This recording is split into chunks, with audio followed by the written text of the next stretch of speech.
মৰমৰ ছাত্ৰ-ছাত্ৰীসকল, মই গুণবিকাশ বৰগোহাঁই তোমালোকক পুনৰ এবাৰ MMM ক্লাছৰুম উইথ সৰজীৱীলৈ স্বাগতম জনাইছোঁ। আজি আমি দশম শ্ৰেণীৰ সাধাৰণ গণিতৰ চতুৰ্থ পাঠ দ্বিঘাত সমীকৰণ অৰ্থাৎ কোৱাড্ৰেটিক ইকুৱেশ্যন ইয়াৰ ওপৰত আমি আলোচনা কৰিম। আমি আজি আলোচনা কৰিবলগীয়া বিষয়বস্তুকেইটা হৈছে দ্বিঘাত সমীকৰণ কি আৰু দ্বিঘাত সমীকৰণ কিয় প্ৰয়োজন আমি শিকাটো। এটা চলকযুক্ত এটা দ্বিঘাত সমীকৰণৰ আদৰ্শ আৰ্হিৰ ওপৰত আমি আজি আলোচনা কৰিম। তৃতীয়তে শুদ্ধ দ্বিঘাত সমীকৰণ আৰু মিশ্ৰ দ্বিঘাত সমীকৰণৰ বিষয়ে আমি আলোচনা কৰিম। আৰু সৰ্বশেষত এক্সাৰচাইজ 4.1ত উল্লেখ থকা কিছুমান আমি সমস্যা ইয়াতে আলোচনা কৰিম যিবিলাক SSLC এক্সামিনেশ্যনতো আহি থাকে। আহা তেন্তে আমি পাঠটোৰ মাজলৈ আগবাঢ়ি যাওঁ।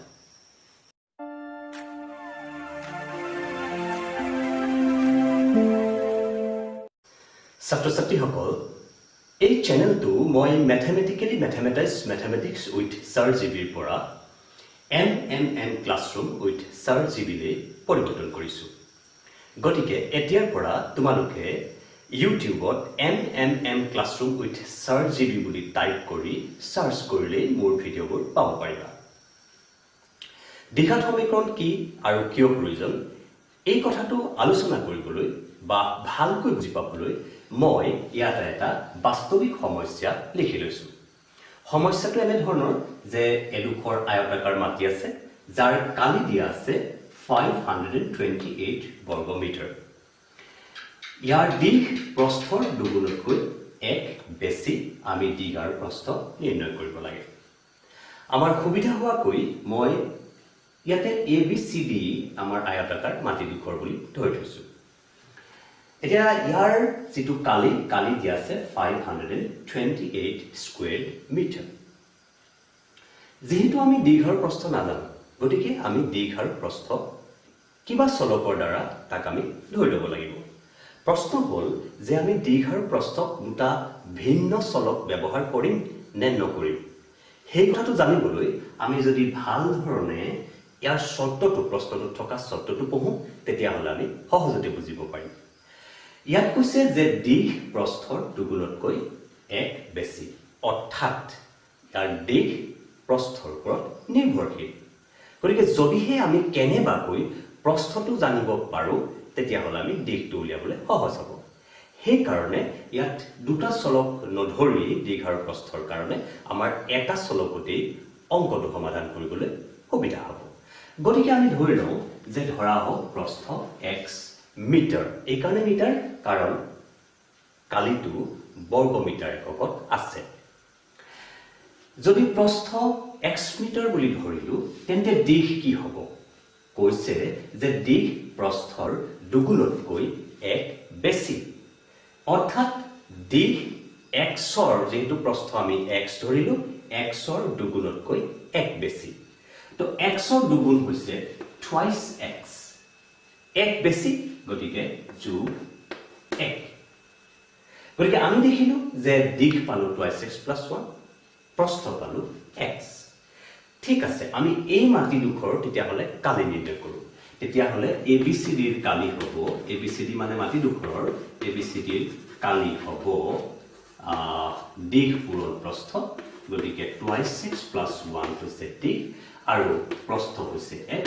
গতিকে আমি পালোঁ, আমি বিতৰণ বিধি কৰি দিম, এইটোৰ লগত এইটো পূৰণ কৰে, এইটোৰ লগত এইটো পূৰণ কৰে, x into twice x that is equal to twice x squared plus 1 into x is x.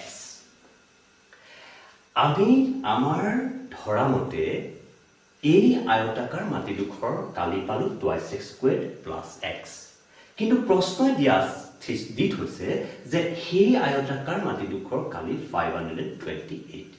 গতিকে এই যে আমি যিটো কালি আমি নিৰ্ণয় কৰিলোঁ সেই কালিটো প্ৰশ্নই দিয়া 528ৰ সৈতে সমান হ'ব। তো এতেকে আমি প্ৰশ্নমতে লিখিব পাৰিম যে twice x squared plus x equals 528.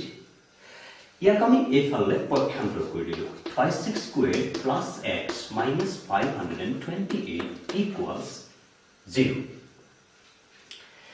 এতিয়া এইটো আমি কি পালো আমি যদি ভালকে লক্ষ্য কৰো তেন্তে দেখিম ইয়াত চলক আছে আৰু সমান চিন আছে আৰু যেহেতু চলকো আছে সমান চিন আছে তেন্তে ইয়াক আমি এটা সমীকৰণ বুলি ক'ব পাৰিম যদি ই এটা সমীকৰণ হয় যদি নহয় ডেফিনিটলি এটা সমীকৰণ হয় যেহেতু ই এটা সমীকৰণ হয় তেনেহলে ইয়াৰ মাত্ৰা থাকিব বা ঘাত থাকিব তো আমি যদি চাও যে এই সমীকৰণটোৰ ঘাত কি তেতিয়া দেখিম যে চলকৰ সৰ্বোচ্চ ঘাত যেহেতু ইয়াতে 2 আছে এটো চলকৰ ঘাতে ইয়াত চলকৰ ঘাত যদি x ধৰো তেতিয়া হলে 0 হ'ব যেহেতু ইয়াত এই সমীকৰণটো চলকৰ সৰ্বোচ্চ ঘাত 2 গতিকে এই সমীকৰণটো আমি দ্বিঘাত সমীকৰণ বুলি ক'ব পাৰিম এতিয়া মন কৰা যদি এই দ্বিঘাত সমীকৰণটো আমি সমাধান কৰিব পাৰো তেতিয়া হলে আমি এই প্ৰশ্নটোত উল্লেখ কৰা মতে দ্বিঘাতৰ প্ৰস্থ আমি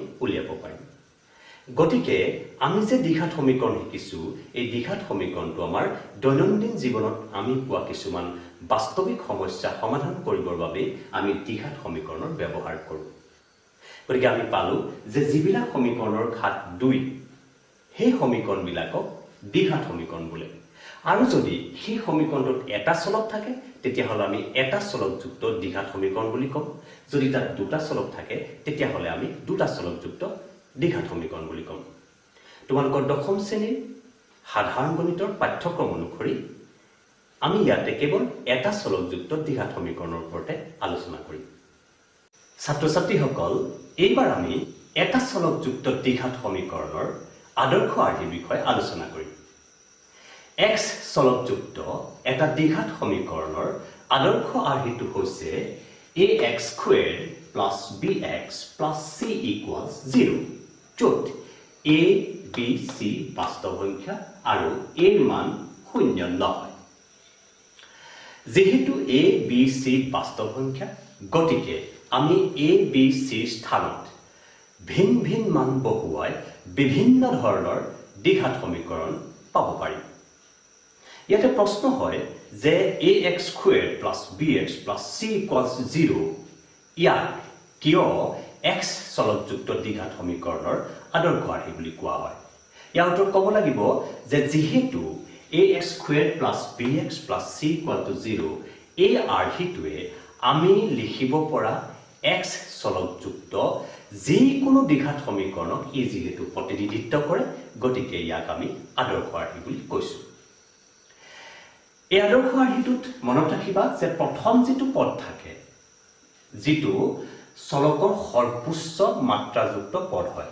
সেই পদটো কোৱা হয় লিডিং টাৰ্ম অৰ্থাৎ লিডিং পদ মানে যি নেতৃত্ব বহন কৰে আৰু তাৰ পিছত চলকবিলাকৰ ক্ৰমান্বয়ে ঘাতবিলাক কমি যায় 2 1 0 এনে ধৰণে ঘাতবিলাক কমি যায় গতিকে আমি শিকিলো যে x চলকযুক্ত এটা দ্বিঘাত সমীকৰণৰ আদৰ্শ আৰ্হিটো হৈছে ax² + bx + c = 0 য'ত a b c বাস্তৱ সংখ্যা আৰু a ৰ মান 0 নহয় মিশ্ৰ দ্বিঘাত সমীকৰণ আৰু শুদ্ধ দ্বিঘাত সমীকৰণ কি যি দ্বিঘাত সমীকৰণত দ্বিঘাত পদটোৰ উপৰিও একঘাতৰ পদটো থাকে তেনে সমীকৰণক কোৱা হৈছে মিশ্ৰ দ্বিঘাত সমীকৰণ উদাহৰণস্বৰূপে x² - 7x + 6 = 0 লক্ষ্য কৰা ইয়াতে দ্বিঘাতৰ পদটো থকাৰ উপৰিও ইয়াতে একঘাতৰ পদটো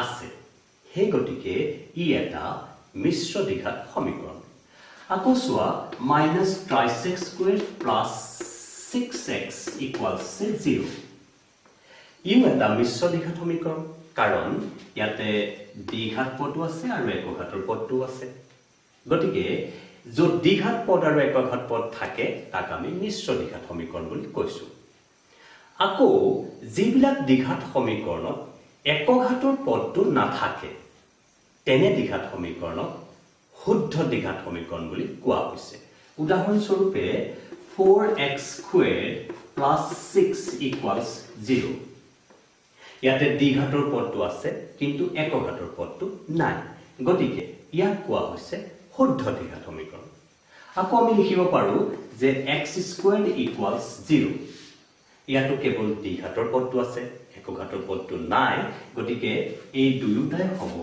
শুদ্ধ দ্বিঘাত সমীকৰণ আৰু এই দুটা হ'ব মিশ্ৰ দ্বিঘাত সমীকৰণ। এতিয়া আমি দেখিলো যে এই যে ধ্ৰুৱক, এই ধ্ৰুৱকবিলাকে শুদ্ধ দ্বিঘাত সমীকৰণ হ'ব নে মিশ্ৰ দ্বিঘাত সমীকৰণ হ'ব সি কোনো ধৰণৰ পাৰ্থক্য আনি নিদিয়ে। গতিকে আমি দেখিলো যি দ্বিঘাত সমীকৰণত একক ঘাত পদটো থাকে সেইবিলাক হ'ল মিশ্ৰ দ্বিঘাত সমীকৰণ, আৰু যি দ্বিঘাত সমীকৰণত একক ঘাতৰ পদটো নাথাকে সেইবিলাক হ'ল শুদ্ধ দ্বিঘাত সমীকৰণ। এতিয়া মই তোমালোকক এটা এছাইনমেণ্ট দিছোঁ। এই এছাইনমেণ্টটো তোমালোকে মোক কৰি দিব লাগিব। এইটো এনেকুৱা যে কি চৰ্তত ax² + bx + c = 0 দ্বিঘাত সমীকৰণটো এটা শুদ্ধ দ্বিঘাত সমীকৰণ হ'ব। চৰ্তটো লিখিব লাগে আৰু দ্বিতীয়তে এটা মিশ্ৰ দ্বিঘাত সমীকৰণ হ'ব। এই চৰ্ত দুটা লিখি তোমালোকে মোলৈ পঠিয়াব লাগিব। তোমালোকৰ পাঠ্যপুথিৰ এক্সাৰচাইজ 4.1ৰ এনেধৰণৰ প্ৰশ্নই SSLC এক্সামিনেশ্যনত সাধাৰণতে দেখা যায়। প্ৰশ্নটো হ'ল যে তলৰ কোনটো দ্বিঘাত সমীকৰণ? ইয়াতে অপশ্যন হিচাপে 4টা সমীকৰণ দিয়া আছে। আমি ইয়াৰ কোনটো দ্বিঘাত সমীকৰণ হয় সেয়া পাব লাগে। মন কৰা যে যিহেতু মাৰ্কছ আছে 1, গতিকে 1 নম্বৰৰ বাবে যদি আমি এই সকলোকেইটা সমীকৰণ সৰলীকৃত কৰিবলৈ যাওঁ তেতিয়া আমাক যথেষ্ট সময় লাগিব। গতিকে এনেধৰণৰ সমস্যাবিলাকৰ উত্তৰ পাবলৈ যাওঁতে আমি অকণমান কমন চেন্স ব্যৱহাৰ কৰিব লাগিব। আমি জানো যে যিবিলাক সমীকৰণত চলকৰ সৰ্বোচ্চ ঘাত 2 থাকে সেইবিলাকেই হৈছে দ্বিঘাত সমীকৰণ। গতিকে আমি চাব লাগিব যে এই সমীকৰণ কেইটাৰ ভিতৰত কোনটো সমীকৰণত চলকৰ সৰ্বোচ্চ ঘাত 2 হিচাপে থাকিব। প্ৰথমতে আমি প্ৰথমটো সমীকৰণলৈ যাব খুজিছোঁ। ইয়াত চোৱাচোন তোমালোকে, কেৱল এইটো আৰু এইটো পূৰণ কৰিলে আমি x² পাম, অৰ্থাৎ চলক xৰ দ্বিঘাত পাম, বাকীবিলাকত নাপাওঁ। গতিকে আমি এই দুটাকহে কেৱল পূৰণফল হিচাপে ল'ম x², বাকীবিলাক আমি একো নকৰোঁ। ইয়াত যদি আমি চাওঁ এই দুটা পূৰণ কৰিলে আমি x² পাম, বাকী আমি ক'তোৱে নাপাওঁ। কিন্তু মন কৰা, যেতিয়া এই x²টোক মই এইফালে পক্ষান্তৰ কৰিম তেতিয়া x² - x² will be cancelled out। গতিকে ইয়াত চলকৰ সৰ্বোচ্চ ঘাত 2 পোৱা নাযাব। গতিকে ই আমাৰ দ্বিঘাত সমীকৰণ নহয়। আমি ইয়াক সৰলীকৃত নকৰাকৈ গম পালোঁ। এইবাৰ আমি দ্বিতীয়টোলৈ চাওঁ। ইয়াততো x² ওলাই আছে।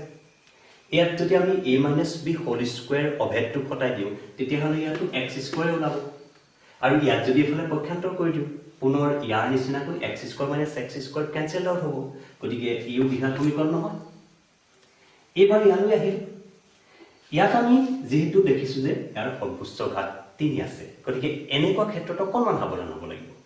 হ'লেও আমি চাম যে ইয়াত যদি কেনেবাকৈ এই সমীকৰণটোত x³ থাকে তেতিয়াহ'লেতো সি ত্ৰিঘাত সমীকৰণ হ'ব, দ্বিঘাত নহ'ব। গতিকে সেই ক্ষেত্ৰতো আমাৰ এই উত্তৰ নহ'ব। গতিকে ইয়াত আমি x³ ইয়াত পাম, এইটো a+b³ অভেদ আমি খটাই দিম। আমি চাওঁচোন ইয়াত x³ প্ৰথমতে লৈ চাওঁ।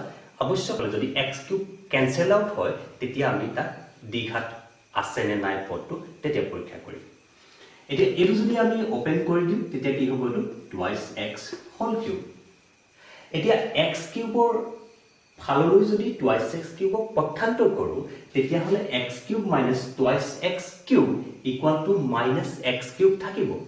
চোৱাচোন ইয়াতে x³ - 2x³ = -x³ থাকিব। গতিকে এই সমীকৰণটোত x³ থাকিব। গতিকে এই সমীকৰণটো ত্ৰিঘাত সমীকৰণ, গতিকে ই দ্বিঘাত নহয়। এইবাৰ আমি শেষৰটো চাম। শেষৰ সমীকৰণটো আমি পৰীক্ষা কৰিম। আমাৰ পুনৰ এইটোৰ লগত এইটো পূৰণ কৰিলে আমি দ্বিঘাত পাম। গতিকে এইটো হ'ল 2x², আৰু বাকীবোৰ আমি পূৰণ নকৰোঁ, কিয়নো আমি দ্বিঘাত নে ত্ৰিঘাত দ্বিঘাত হয় নহয় সেয়াহে চাব লাগে। এইবাৰ আমি এই দুটাই পূৰণ কৰিম, x × x² যদি ইয়াত ফালে পক্ষান্তৰ কৰি দিওঁ আমি কি পাম? 2x² - x² =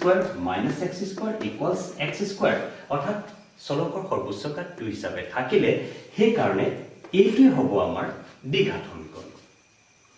গতিকে ছাত্ৰ ছাত্ৰীসকলে এনেধৰণৰ সমস্যা সমাধান কৰোঁতে তোমালোকে অলপমান কমন চেন্স ব্যৱহাৰ কৰিব লাগিব।